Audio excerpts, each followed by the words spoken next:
The strangest financial mistake people make in 2026 isn't spending too much. It's spending in the wrong direction entirely, cutting every corner on the things that would actually protect and grow their money, while happily overpaying for things that don't. Last time I showed you 10 purchases quietly bankrupting people this year. Today is the mirror image, the 10 things you should be spending more on, not less, because avoiding them isn't frugal, it's expensive in disguise.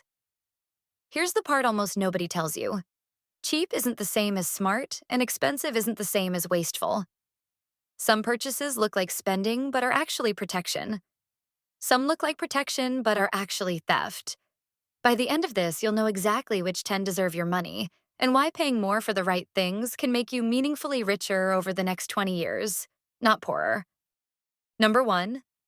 Genuinely well-made daily footwear. A $25 pair of shoes might last 8 months before falling apart. A well-constructed $150 pair, properly resoled once, can last 5 to 7 years.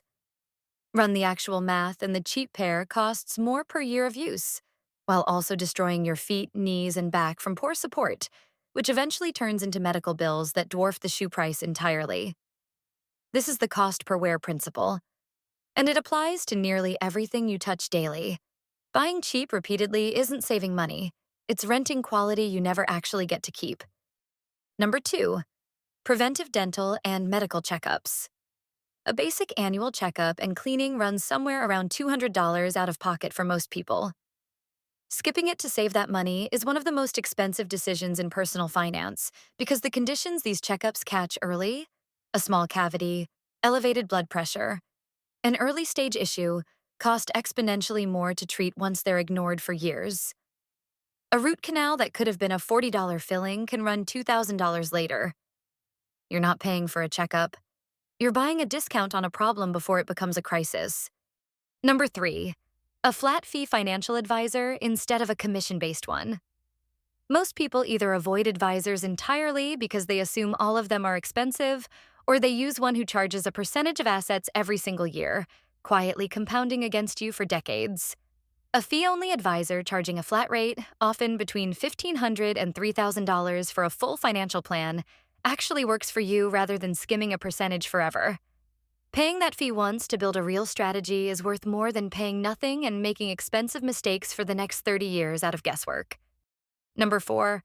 Term life insurance while you're young and healthy. People assume life insurance is something to think about later, closer to retirement, which is backwards. A healthy 30-year-old can lock in a 20-year term policy covering $500,000 for around $30 a month. Wait until you're 50 to buy the same coverage, and the premium can triple or quadruple, assuming you still qualify for the best rate at all. This isn't about death. It's about protecting the people who depend on your income, for less money than a single streaming subscription costs monthly. Number 5. A genuinely good mattress. People will spend 4 figures on a television they watch for 2 hours a day and sleep on a $200 mattress for 8 hours a night for a decade. Sleep quality directly affects productivity, decision-making, and even long-term earning potential, because poor sleep measurably damages cognitive performance. A well-made mattress costing $800 to $1,200, replaced every 8 to 10 years, works out to roughly 25 cents a night for something that touches every single hour of rest you get for the rest of your life. Number 6. Professional tax preparation for anything beyond a simple return. If your finances involve a side business, investments, rental property, or multiple income streams, a qualified preparer charging $300 to $600 routinely finds deductions and strategies that save far more than that fee, sometimes thousands more. Free filing software works fine for simple W-2 situations. The moment your finances get complicated, doing it yourself to save the fee often means quietly overpaying the government every single year without realizing it. Number 7. Low-cost index fund investing done automatically and consistently. This sounds like a contradiction after everything you've heard about avoiding fees, but the fund itself, the basic act of consistently buying a diversified low-cost index fund, is the single highest value financial purchase most people will ever make. A 25-year-old investing $400 monthly into a broad index fund at a historical average return can realistically be looking at over $1.2 million by retirement. The expense here isn't the enemy. The absence of it is. Number 8, a security system you own outright instead of renting monthly access to it. Buying basic cameras and sensors for around $300 one time, with local storage instead of a required cloud subscription, delivers the actual protection people think they're paying for with subscription-based systems, without $15 a month disappearing forever. You're not against security. You're against paying rent on a feature you could simply own. Number 9, a certification or course directly tied to a specific promotion or raise at your current job.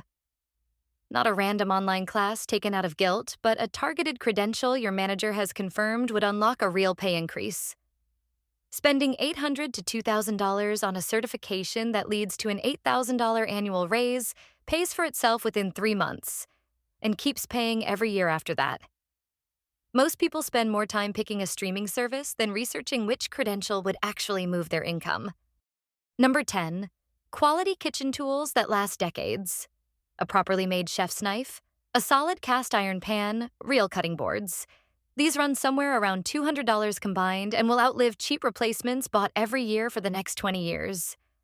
More importantly, having tools that actually work well makes cooking at home easier and more enjoyable, which is the single biggest lever most people have against the expensive convenience habits, the fast food, the delivery apps, the meal kits that quietly drain thousands of dollars annually. You're not just buying a knife. You're buying the thing that makes eating at home the easy choice instead of the annoying one. Here's what ties all 10 of these together, and it's the opposite lesson of what most frugality advice teaches. Cheap and expensive aren't the two categories that matter. What matters is whether a purchase reduces a future cost or simply delays it. A cheap mattress delays discomfort into chronic pain. A skipped checkup delays a small problem into an expensive one. An avoided advisor fee delays a real financial mistake by exactly 0 years. Every item on this list looks like spending money, but functions like buying insurance against a much larger cost showing up later, often when you're least prepared for it. The people who build real wealth over decades aren't the ones who cut every single expense to zero. They're the ones who develop the judgment to tell the difference between a cost and an investment, and stop treating every dollar leaving their account the same way. Frugality without judgment just means being cheap in the wrong places while overpaying in others, which is exactly the trap most well-meaning savers fall into. So here's what you do this week. Go back through the 10 things from last time and the 10 things from today, and be honest about where you actually land on each one. You might find you're overspending on convenience while underspending on protection, which is the most common pattern out there. Fixing even 3 or 4 of these mismatches, cutting one trap, funding one real investment, can shift tens of thousands of dollars over the next decade in your direction instead of away from it. Cheap and expensive were never the real categories. The only question that matters is whether a purchase delays a cost or actually removes it. So here's what I want from you. Out of everything in this video and the one before it, tell me in the comments which one hit closest to home, where you've been cheap in the wrong place. I read these, and they're honestly the best part of making this series. If you want a shortcut for next time, I made a free Worth It filter worksheet. 3 questions, 1 page, links in the description, so you don't have to remember any of this standing in the checkout line. If these 2 videos changed how you look at your own spending, hit like and subscribe, because this channel is basically one long argument that money is simpler than the industry wants you to believe, and I'm not done making it. I'll see you in the comments.